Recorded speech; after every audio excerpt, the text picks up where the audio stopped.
এঁচড় যে কেটেছো সেটা এঁচড় কাটার পরে তোমাদের মনেই হবে না, আঠাও লাগছে না, কিছুই লাগছে না, ঝটাপট কাটা হয়ে যাচ্ছে। দেখো তোমরা নিজেরাই দেখো, মনে হচ্ছে আমি এঁচড় কেটেছি। বন্ধুরা দেখো, এঁচড় খেতে কিন্তু আমরা সকলেই খুব ভালোবাসি, কিন্তু এঁচড় কাটার এত ঝামেলা যে সেই ঝামেলার জন্য আমরা অনেক সময় এগুলো রান্না করতে একটুখানি পিছপাই হয়ে যাই। ঠিক আছে, তো আমি তোমাদেরকে আজকে এঁচড় এত সুন্দর করে কেটে দেখাবো, তাতে তোমাদের কি হবে, খুব তাড়াতাড়ি এঁচড়টা কাটাও হয়ে যাবে আর কোনো রকম ঝামেলা হবে না। আমরা যে বটিতে বা ছুরিতে যখন আমরা এঁচড় কাটি তখন কিন্তু সেই এঁচড়ের যে আঠাগুলো সেগুলো কিন্তু এত বিচ্ছিরিভাবে বটির মধ্যে বা ছুরির মধ্যে লেগে যায়, সেগুলো পরে আমাদের মেজে তুলতেও কিন্তু খুব কষ্ট হয় এবং হাতের অবস্থা তো খুব খারাপই হয়ে যায়। তাই জন্য আজকে তোমাদের আমি খুব সহজ একটা টিপস দেখিয়ে দেবো, আর আমাদের ঘরে থাকে সেটা দিয়ে আমরা এটা কেটে নিতে পারবো, আর তোমাদের বটিতে বা ছুরিতে এমনকি হাতে কোনো রকম আটা লাগবে না, আমি তোমাদেরকে এটা প্রমিস করছি। তাহলে চলো আমি কীভাবে কেটে নিচ্ছি দেখে নাও, আর তোমরা চটাপট শিখে নাও। চলো বন্ধুরা, তার জন্য আমাদের লাগবে এই যে আটা। আটা কিন্তু আমাদের সকলের ঘরেই থাকে, ব্যাস এইটা দিয়ে আমরা এত সুন্দর করে কেটে নেবো তোমরা ভাবতেই পারবে না। তো দেখে নাও, তবে বোটাটা ছাড়িয়ে নিলাম, মাঝখান থেকে দুটো ভাগ করে নিচ্ছি। দেখো দুটো ভাগ করে সঙ্গে সঙ্গে এখানে আমি এরমভাবে আটা লাগিয়ে নেব।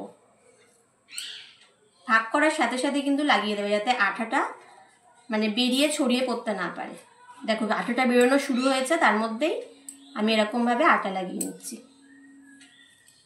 তোমরা একটা পেপার বিছিয়ে নেবে যখন কাটবে, তাহলে সুবিধা হবে, নোংরা হবে না মেঝে। তো দেখো এইভাবে আমি আটা লাগিয়ে নিলাম।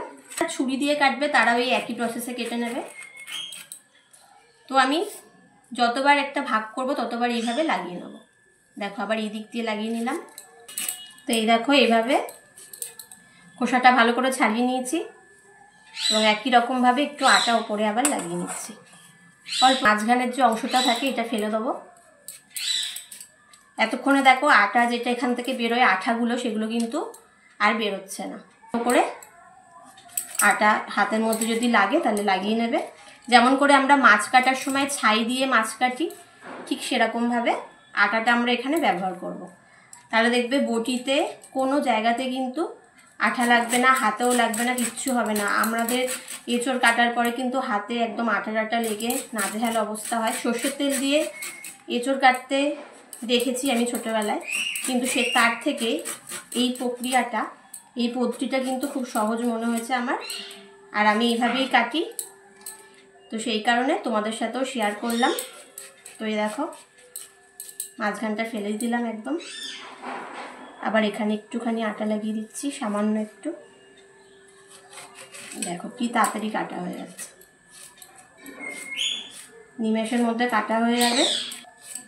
দেখো কোনো আঠাও লাগছে না, কিছুই লাগছে না, ঝটাপট কাটা হয়ে যাচ্ছে। দেখো পুরো কেটে, দেখো বটিতে দেখো একদম কোনো আটাই লাগেনি। এদিকে দেখাও, দেখো কোনো আঠা কিন্তু লাগেনি বটিতে, বটি একদম পরিষ্কার। আর এখানে আমার হাত দেখো, এ দেখো হাতে যেটা আটা লাগিয়ে লাগিয়ে করেছিলাম সেটা জাস্ট এরকমভাবে কাটার পরে হাতটা এরকমভাবে ডলে নেবে। হাতেও কোনো রকম আটা লাগছে না, কোনো রকম হাতে দাগ হচ্ছে না। এঁচড় যে কেটেছো সেটা এঁচড় কাটার পরে তোমাদের মনেই হবে না। আর কত তাড়াতাড়ি কাটা হয়ে গেল, কোনো ঝামেলা এরপর থেকে আর থাকবে না এঁচড় কাটা নিয়ে। অনেকেই এঁচড় কাটার জন্য কিন্তু এঁচড় খেতে চায় না, যে অনেক ঝামেলা দূর, কতক্ষণ ধরে কি করে এঁচড় কাটবো, অনেক সময়ের সাপেক্ষ। এই দেখো আমার হাতটা দেখো, তোমরা নিজেরাই দেখো, মনে হচ্ছে আমি এঁচড় কেটেছি। হাত পুরো পরিষ্কার, দেখছো? এগুলো দেখো কত সুন্দর পরিষ্কার ভরে কাটা হয়েছে। এবার ধুয়ে নিয়ে রান্না করে নিলেই হয়ে গেল। দেখো আমরা এইভাবে কিন্তু তোমরা খুব সহজেই এঁচড় কেটে নিতে পারবে, শুধুমাত্র ঘরে থাকে একটুখানি আটা ব্যবহার করি। আর এর থেকে সহজ প্রক্রিয়া আমার তো জানা নেই, তোমাদের কারোর জানা থাকলে আমাকে জানিও। 2 মিনিটের মধ্যে, বেশি টাইমও লাগছে না, আর আমাদের কিন্তু বটি হাত কোনো কিছুই অপরিষ্কার হচ্ছে না। তাহলে চলো আজকের এই টিপসটা কেমন লাগলো অবশ্যই কমেন্ট করে জানিও, আর তোমরা বাড়িতেও কিন্তু এটা কেটে অ্যাপ্লাই করে আমাকে জানিও যে কীরকম হয়েছে। ঠিক আছে, চলো আজকের মতো সবাইকে টাটা, সবাই ভালো থেকো।